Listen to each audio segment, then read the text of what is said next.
Hi అండి. అందరికీ నమస్కారం. Welcome to my channel. ఈ వీడియోలో ప్రభుత్వం ఆదాయం పెరిగిందా? పెరిగింది. ఉద్యోగులకు పీఆర్సీకి గ్రీన్ సిగ్నల్. ఉద్యోగ పెన్షన్‌లకు శుభవార్త అంటూ అప్డేట్ అవ్వడం జరిగింది. దీనికి సంబంధించిన పూర్తి వివరాలు ఈ వీడియోలో తెలుసుకుందాము. వీడియో అయితే ఎక్కడే గాని స్కిప్ చేయకుండా ఎండ్ వరకు చూసేయండి. అప్పుడే ఇన్ఫర్మేషన్ పూర్తిగా అర్థమవుతుంది. అలాగే వీడియో చూస్తున్న ప్రతి ఒక్కరు లైక్ చేయండి ఫ్రెండ్స్. ఈ వీడియోని తోటి ఉద్యోగ, పెన్షన్ మిత్రులతో అయితే షేర్ చేయండి. కొత్తగా మన ఛానల్ చూస్తున్న వారు ఇంకా ఎవరైనా సబ్స్క్రైబ్ చేసుకోకపోతే వెంటనే మన ఛానల్‌ని అయితే సబ్స్క్రైబ్ చేసుకోండి. సబ్స్క్రైబ్ చేసుకోవటం వల్ల నేను చేసే ప్రతి ఒక్క వీడియో మీ వరకు రీచ్ అవుతుంది. ఇక ఆలస్యం చేయకుండా వివరాల్లోకైతే వెళ్ళిపోదాము.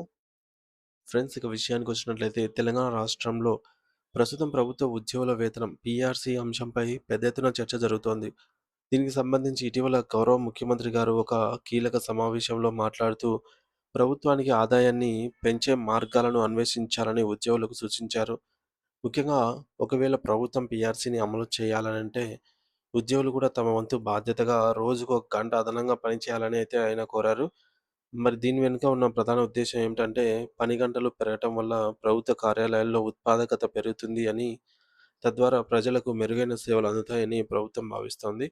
అంటే వేతనాల పెంపనేది కేవలం హక్కుగా మాత్రమే కాకుండా, బాధ్యతతో కూడినటువంటి ప్రతిఫలంగా ఉండాలి అని ప్రభుత్వం ఆశిస్తోంది. అంతేకాకుండా రాష్ట్ర ఖజానాకు రావాల్సినటువంటి ఆదాయం పక్కదారి పట్టకుండా చూడాల్సిన బాధ్యత కూడా ఉద్యోగులదేనని ముఖ్యమంత్రి గారు స్పష్టం చేశారు.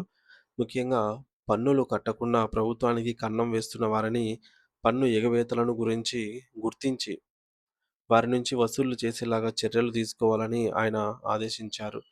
దీని అర్థం ఏమిటంటే ప్రభుత్వ యంత్రాంగం నిశితంగా పనిచేస్తే ఆదాయం పెరుగుతుందని, అలా పెరిగిన ఆదాయాన్ని తిరిగి ఉద్యోగుల సంక్షేమం కోసమే అంటే పీఆర్సీ రూపంలో ఖర్చు చేయవచ్చు అని ప్రభుత్వం ఒక ఫార్ములాను ముందుకు తెచ్చింది. అయితే ఇదే సమయంలో కొత్త ఉద్యోగాల భర్తీకి మరియు ఇతర సంక్షేమ పథకాల వల్ల రాష్ట్ర ప్రభుత్వంపై భారీగా ఆర్థిక భారం పడుతోందని కూడా ప్రభు ముఖ్యమంత్రి పేర్కొనడం గమనార్హం. అంటే ఒకవైపు నియామకాలు జరుగుతున్నాయని, మరోవైపు జీతాల పెంపు అంటే ఆర్థికంగా తట్టుకోవడం కష్టమేనని సంకేతాలు కూడా ప్రభుత్వం అయితే ఇస్తుంది. కానీ ఈ పరిస్థితులకు భిన్నంగా ప్రపంచ బ్యాంకు, వరల్డ్ బ్యాంక్ విడుదల చేసిన తాజా నివేదిక ఇప్పుడు అందరి దృష్టిని ఆకర్షిస్తోంది. ప్రపంచ బ్యాంకు నివేదిక ప్రకారంగా భారతదేశం మొత్తం మీద కూడా దిగువ మధ్యాదాయ లోయర్ మిడిల్ ఇన్‌కమ్ దేశంగా ఉన్నప్పటికీ, తెలంగాణ రాష్ట్రం మాత్రం ఎగువ మధ్యాదాయ అప్పర్ మిడిల్ ఇన్‌కమ్ ఆర్థిక వ్యవస్థను కలిగి ఉన్నటువంటి రాష్ట్రాల జాబితాలో నిలిచింది. తెలంగాణలో తెలంగాణతో పాటు కేవలం మరొక 4 రాష్ట్రాలు మాత్రమే ఈ ఘనతను సాధించాయని ఆ నివేదిక వెల్లడించింది. అయితే దీని అర్థం ఏమిటంటే అంతర్జాతీయ ప్రమాణాల ప్రకారంగా తెలంగాణ అనేది ఆర్థికంగా చాలా బలంగా ఉంది మరియు సంపన్న రాష్ట్రాల కోవలోకి వస్తుంది. రాష్ట్రంలో తలసరి ఆదాయం పెరిగిందని, ఆర్థిక అభివృద్ధి రేటు స్థిరంగా ఉంది అని ప్రపంచ బ్యాంకు ధృవీకరించడం విశేషం. ఇక్కడ మనం గమనించాల్సిన ప్రధాన విషయం ఏమిటంటే, ప్రభుత్వం చెబుతున్న మాటలకు మరియు అంతర్జాతీయ సంస్థలు ఇస్తున్నటువంటి నివేదికలకు మధ్య ఉన్న వ్యత్యాసం.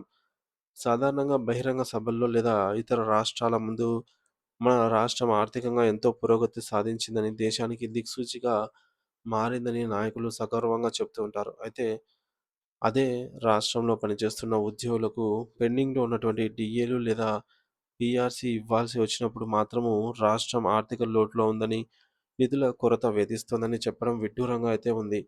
అంటే ఒకే రాష్ట్రం ఒక కోణంలో సంపన్నంగా, మరో కోణంలో పేదరికంలో ఉన్నట్లుగా చిత్రీకరించబడుతోంది.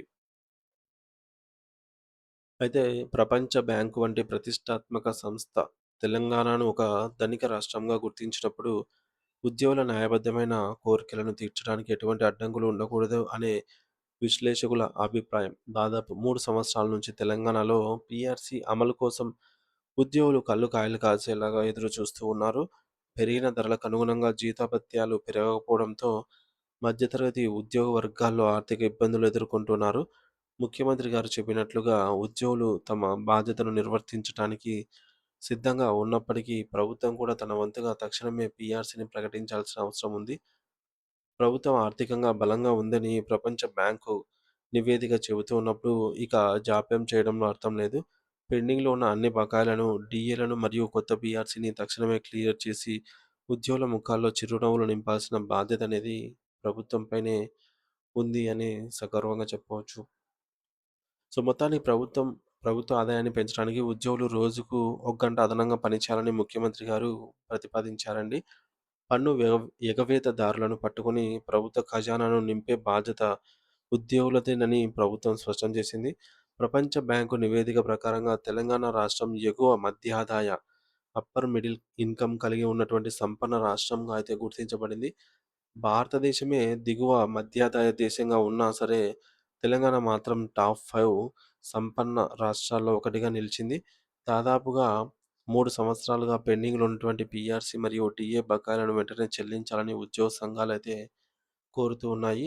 మరి రాష్ట్రం సంపన్నంగా ఉన్నప్పుడు ఆర్థిక భారం అనే సాగు ఉద్యోగుల ప్రయోజనాలను వాయిదా వేయడం సరికాదు అనైతే చర్చ నడుస్తోంది. సో, మొత్తానికి తెలంగాణ ప్రభుత్వం ఆర్థికంగా ఇబ్బందుల్లో ఉందని, అందుకే పీఆర్సీ అమలుకు సమయం పడుతుందని ఒకవైపు చెబుతూ ఉండగా, ప్రపంచ బ్యాంకు మాత్రం తెలంగాణను అత్యంత సంపన్న రాష్ట్రాల్లో ఒకటిగా ప్రకటించింది. ఆదాయం పెంచేందుకు ఉద్యోగులు అదనంగా కష్టపడాలని ప్రభుత్వం కోరుతోంది. అయితే అంతర్జాతీయ నివేదికల ప్రకారంగా ఆర్థికంగా రాష్ట్రం పటిష్టంగా ఉన్నందున గత 3 ఏళ్లుగా ఆగిపోయినటువంటి పీఆర్సీని మరియు ఇతర పెండింగ్ బకాయిలను కూడా వెంటనే పరిష్కరించాలని, తద్వారా ఉద్యోగుల అంకిత భావాన్ని మరింత పెంచవచ్చు అనైతే ఈ యొక్క మొత్తం అంశం యొక్క సారాంశంగా అయితే ఉంది.